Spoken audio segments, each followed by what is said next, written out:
Bangag! Anong ginagawa mo? Nagkakagulo na. Noong mga nakaraan nga, nagkakagulo sa Kongreso, sa Senado. Wala kang imik. Itigil mo muna yung pagsisinghot mo kasi. So, ayan po yung bibigyan natin ng reaction ngayon mga pre, itong babaeng ko lang na to. Actually, pangalawang reaction na natin to sa kanya kasi nga, matitindi yung mga sinasabi sa ating Pangulo. At sana po, itong babaeng ito ay isa po sa mapansin ng Kongreso para maipatawag po ngayong January. Kasi sa pagkakaalam ko po ay lahat ng mga vlogger na naninira sa gobyerno, nagpapakalat ng fake news, ay ipapatawag po. Sana isa po itong babaeng ito sa mapatawag. Kasi nga doon niya patunayan sa Kongreso na kung talagang bangag ba yung ating mahal na Pangulo. Kasi yun po yung ipinipilit niya 'di ba? Ipinipilit niya yung kanyang katangahan, kanyang kabobohan, 'di ba? Oo. So tingnan natin sana po mapansin itong ng mga kongresista natin. Itong babaeng ito. Kasi alam ko naman itong mga kongresista natin updated po lalong-lalo na dito sa nangyayari po sa YouTube. Mga content ng mga vlogger, updated po sila. Sana po isa ito sa makita itong babaeng ito. Alam ko lang to sa TikTok, more on TikTok lang to, wala po ito sa YouTube kaya ginagawan din po natin ng reaksyon para makilala ang babaeng ito. Ang pangalan po nito ay si Alona. Alona. Basta Alona 0130. Yan. Yan po yung pangalan niya. Search nyo din po sa sa Facebook, Yan po yung kanyang pangalan. So ito na po bigyan po natin ito ng reaksyon. Pero bago po tayo magtuloy-tuloy ngayon, ayan kung hindi ka pa naka-subscribe sa ating YouTube channel, huwag kalimutang mag-subscribe, like, ayan share this video mga pre. Meron din po tayong Facebook, Ballpoint Man 2.0 at syempre sa TikTok, ganun din po, Ballpoint Man 2.0. So eto na mga pre, pakinggan po natin yung kanyang katangahan. Yung kanyang banat sa ating mahal na Pangulo. Tingnan po natin. Utang ina, galit na galit si VP Sara. Keeping ina nyo daw, keeping ina nyo. Alam mo, sabi ni VP Sara, our country will rot in hell because meron tayong presidente na hindi marunong maging presidente. Meron daw tayong presidente na hindi marunong maging presidente. Alam nyo, kaya nagiging lalong hindi makaangat-angat ng maayos yung ating bansa. Dahil may pumipigil May naninira sa nagtatrabaho. Sino? Itong mga Duterte. Lalong-lalo na itong si Sara Duterte. Diba? Grabe yung paninira. Diba? Para lang mapalitan yung ating Pangulo. Vice President pa nga lang. Akala mo, presidente na Diba? Ang kapal ng muka nitong Vice President na to. Na iniidolo naman ng mga tanga. Alam niyo yung ito si Sara Duterte, yung idol lang po dyan, yung mga tangang katulad nitong babae na to. Diba? Tuloy pa natin mga pre. Meron tayong presidente na incompetent, sinungaling. Sinungaling daw po si PBBM. Samantalang, sino yung sinungaling? Mga Duterte. Kasi pag sinabi nilang hindi ako tatakbo, magugulat ka na lang, tumakbo na pala. Diba? Pinaglululo ko yung mga Pilipino. Pinapapunta sa Kongreso. Pupunta daw, pero hindi naman pala. Sinungaling. Diba? Kaya yung pagiging sinungaling ng iyong vice presidente, wag niyong ipapasa kay Pangulong Bongbong Marcos. Kasi kahit ano pang paninira ninyo, yung taong bayan, except lang sa mga DDS yung taong bayan, except sa mga DDS, ay puprotektahan po ang mahal ng Pangulo. Diba? Kaya kayo pag nagsasalita kayo, sabihin yung DDS. Wag yung sabihin taong bayan kasi kami yun. Diba? Kami ang taong bayan. Tandaan nyo yan. Pag sinabing taong bayan, marami. Pag sinabing DDS, kayo-kayo lang yan, nabibilang. Kaya wag nyo sasabihin na ang taong bayan galit kay Pangulong Bongbong Marcos kasi hindi po kami galit. Bagko sumusuporta pa nga kami. Baguhin nyo yung pananalita nyo. Dapat i-mention nyo. Galit kami mga DDS kay BBM. Kayo-kayo lang yun. Suluhin nyo hanggang mamatay kayo. KO! Diba? Kinikilig yung itlog ko pag sinasabing taong bayan umiinit din yung itlog ko. Kasi syempre, damay tayo. Sasabihin nila, galit na ang taong bayan kay BBM. Oh, lumabas na kayo sa bahay nyo, utusan pa kami. Tadyakan pa kita dyan. Utusan mo pa kami palabasin sa bahay. Lalo na ito si Dado. Gusto nyo, sampalin ko yung Dado na yun sa utak Ha? Sa harapan nyo? Kulangot kang matanda ka. KO! Ha? Itong Dado na to. Puking ina mo ka. KO! Ha? Umayos ka, Dado. Wag mong gagamitin yung taong bayan. Ha? Kami na taong bayan, galit sa mga DDS. Yan yung klaro dyan. Ha? Kami na taong bayan, except sa mga DDS, galit kami sa inyo.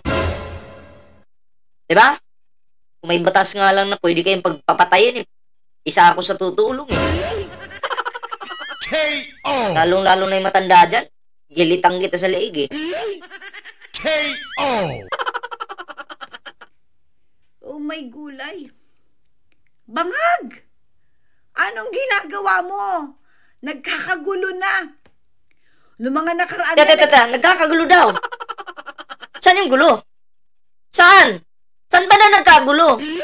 May gulo ba? May gera ba? KO! Ha? Kayo lang nagkakagulo dyan Oh, yung rally nyo, kayo yung nanggugulo. Pero wala pa tayo ngayon. Pag nagra-rally kayo, wala pa kayo ni 100.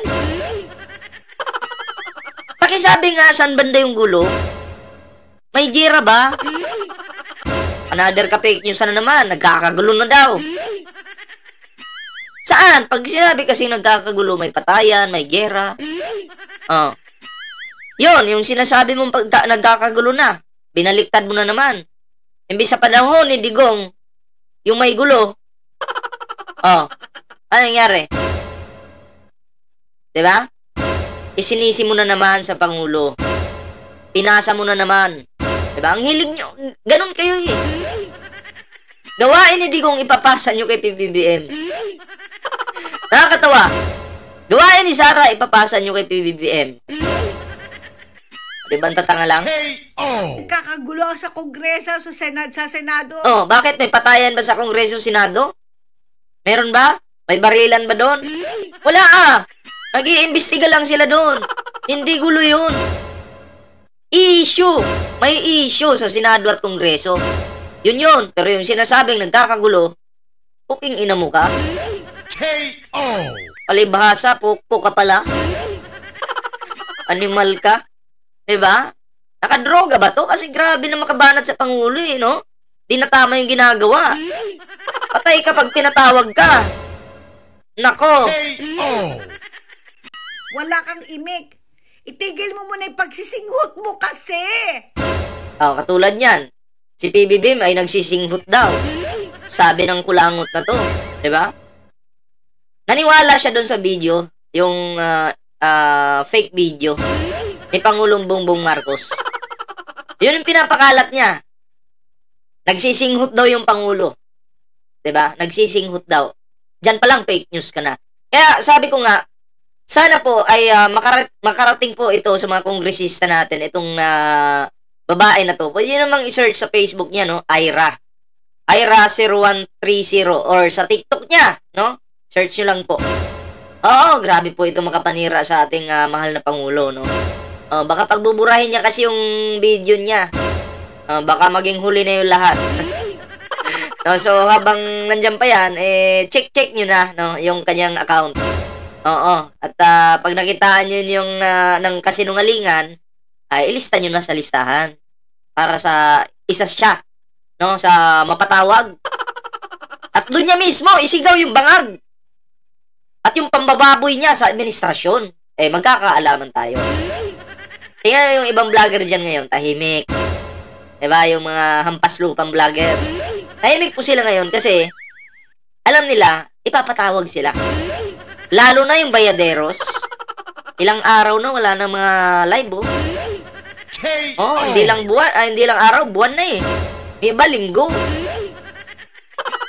Oh, Jiggy Bara. Ay, naku po, ito si Jiggy Bara.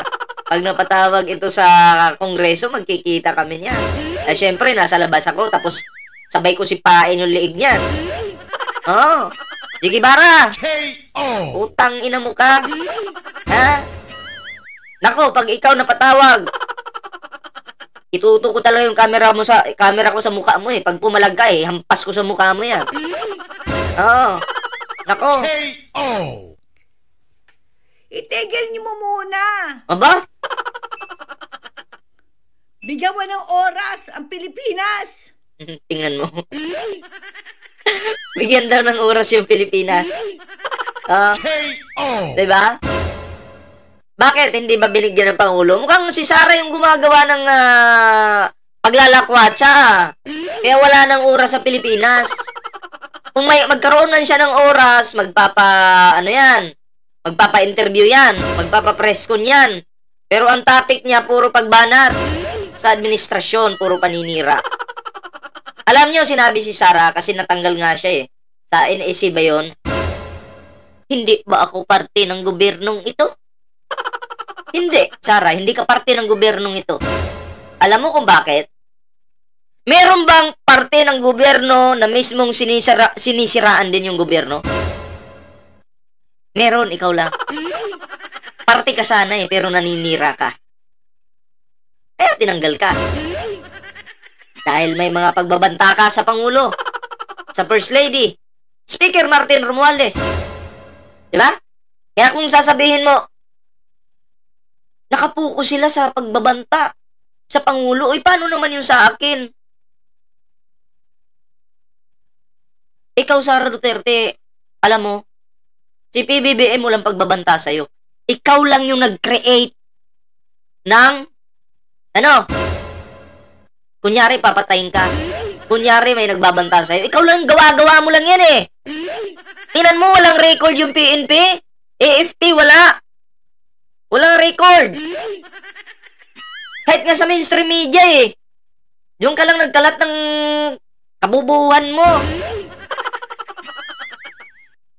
Diba?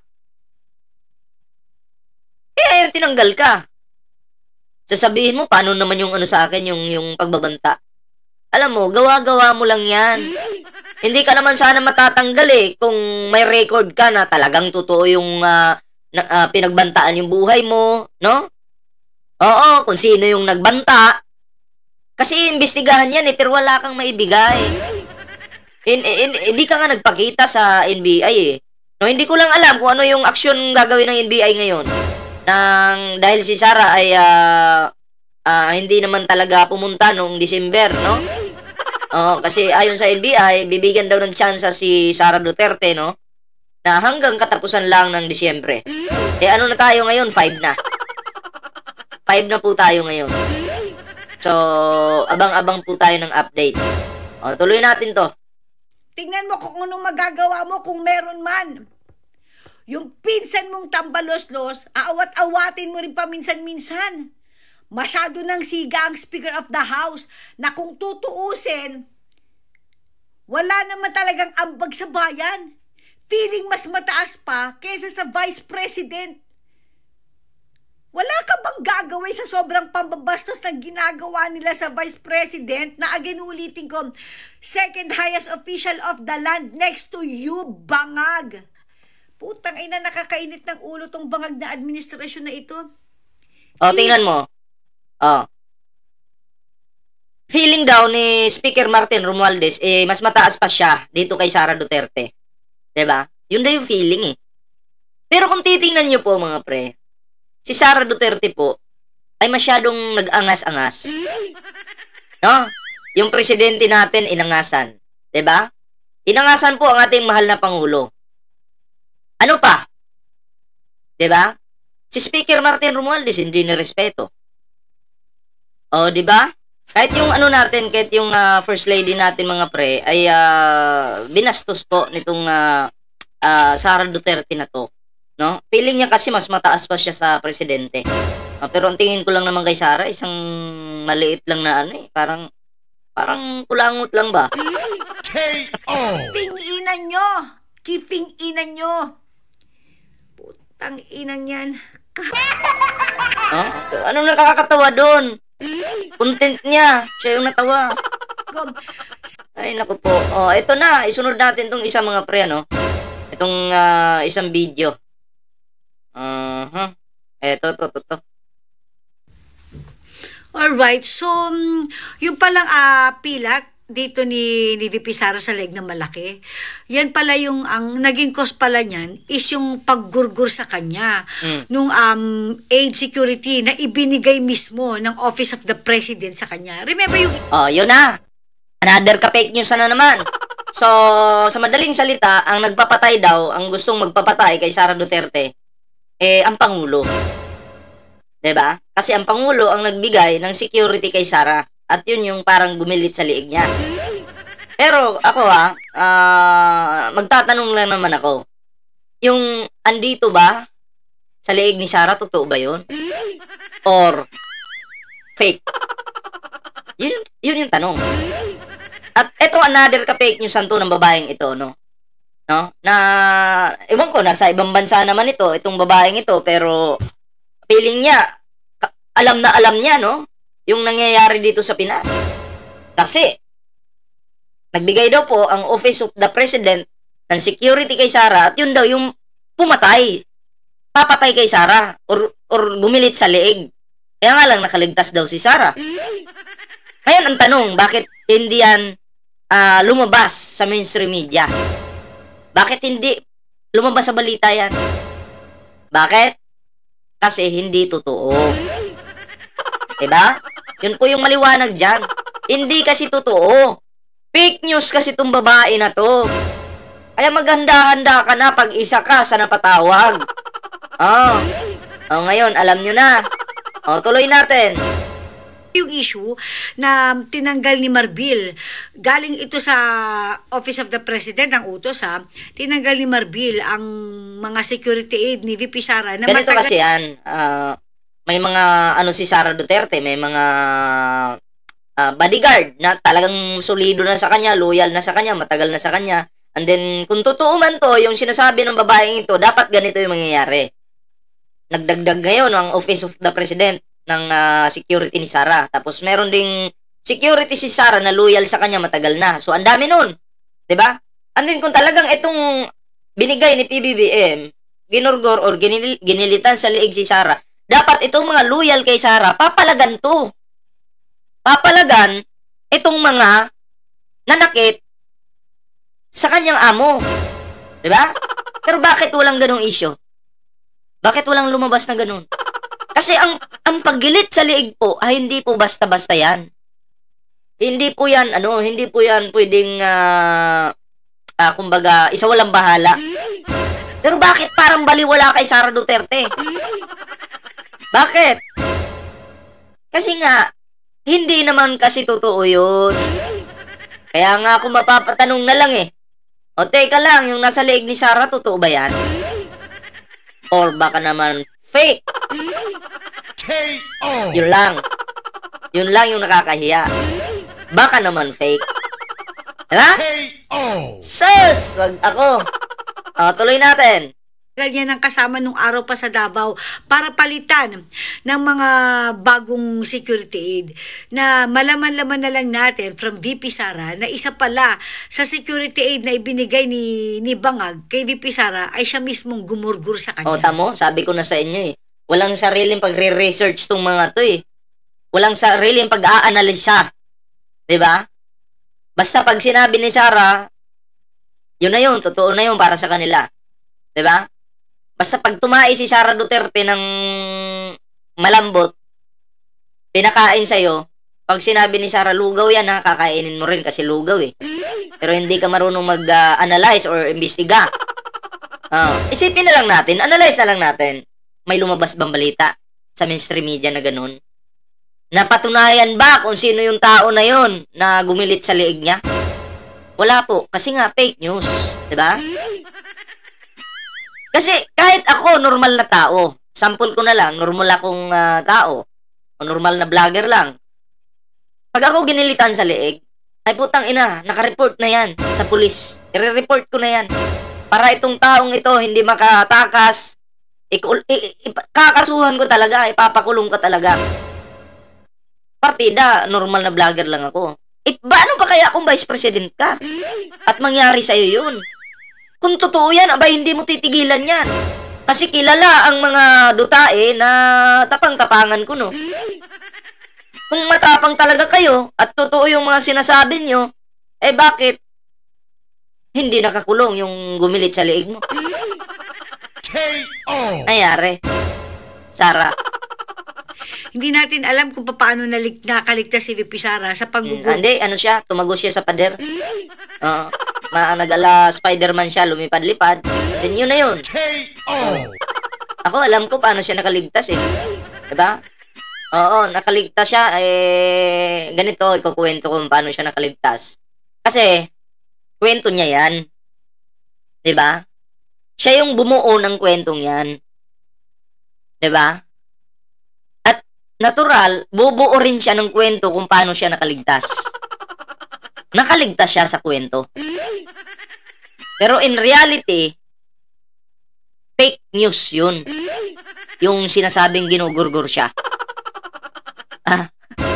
Nagigits nyo? KO! Gur na ginawa sa kanya nung president ng security aid na binigay ni Bongbong sa kanya. Kaya lang nung sinabi ito sa media ni VP Sara, hindi ito masyadong na sensationalize or na napansin. Natural kasi hindi nga totoo eh. Sinabi ni Sara, nag-video siya. Sara, ano nangyari sa'yo? Sabi niya, ginurgur ako. KO! Ulitin natin Sara, ano nangyari sa leg mo? Ginurgur ako nila. Kaya nga lang hindi sila nagtagumpay. KO! Yun! Diba? Ganun lang. Ay, sus, Mariusip naman. Unlike ngayon, na sobrang pag-aalala nila sa security di umano ni BBM because of what Sara said the other day na kung siya ay gugurgurin. Siniguro niya na magugurgur din ang mag-asawang durugista kasama si Tamba na pinsan niyang magnanakaw.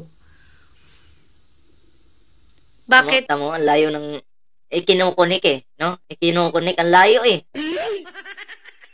Bago mo kasi ikunik sana yan, lalong-lalo na ikaw, Sara, patunayan nyo muna sino yung naggurgur sa'yo. May pangalan yun Sino yun?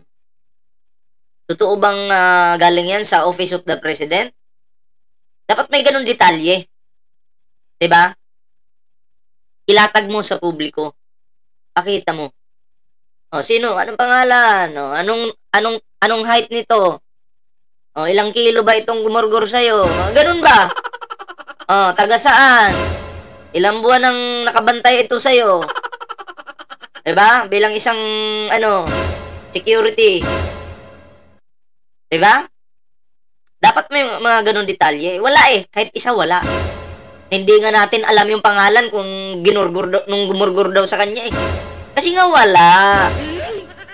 Kayo na mga dyan, security ni Sara dyan ngayon. Bodyguard ni Sara. Damay kayo dyan. Kasi sinasabi di umano na isa daw sa inyo yung gumurgur na pinadala sa ng Office of the President. Di ba sasama yung loob nyo niyan? Kasi walang pangalan So natural, pagdududahan kayo ng mga tangang DDS. Baka ito. Kung ako sa inyo, wag na inyong bantayan yan. Sinisira nga kayo Di ba? Ganun lang. Ang national security ba ay si Bongbong lamang? Katulad na sinabi ni VP Sara, siya ay Vice President of the Philippines. Hindi rin ba kailangan na proteksyonan na kanyang seguridad? Hindi kailangan. Kasi unang-una siya yung nagbantay. Diba? Paano mo poproteksyonan yung mismong nagbanta? Okay, pag babalik ka rin niya si PBBM kung sasabihin niya hindi. Kasi, eto na nga pinapakurgur ako O patunayan mo muna. Sino yung gumurgor? Kailan ka ginurgor? Saan ka ginurgor? Anong ginamit na panggurgor? Patunayan mo muna yan. Vice President ka eh. Tapos wala kang record dyan sa PNP. Diba? Di mo nga na-report eh. Kasi nga fake news ang ating Vice President. Klaro? KO. Bakit ko po nasabing fake news? Kasi po, wala pong mailatag sa publiko ng mga ebidensya. Anong iisipin namin? Maniwala sa'yo? Nang walang ebidensya, hindi po kami tanga. Ebidensya muna at saka naka namin paniwalaan. Pero hanggat walang ebidensya, wala. Hindi kami susuporta sa'yo. Dahil sinisira mo ang Pangulo eh. Ginawa mo pang mamamatay tao samantalang kayo yun. Kayo ang tunay na mamamatay tao. Napatunayan niya dyan sa Senado, sa Quadcom. Diba? Oo, kayo yung tunay na mamamatay tao at may issue. Patungkol sa pagpatay. Tapos ipapasa nyo sa Pangulo. Ang mamamatay tao, takot magurgor. Galing naman.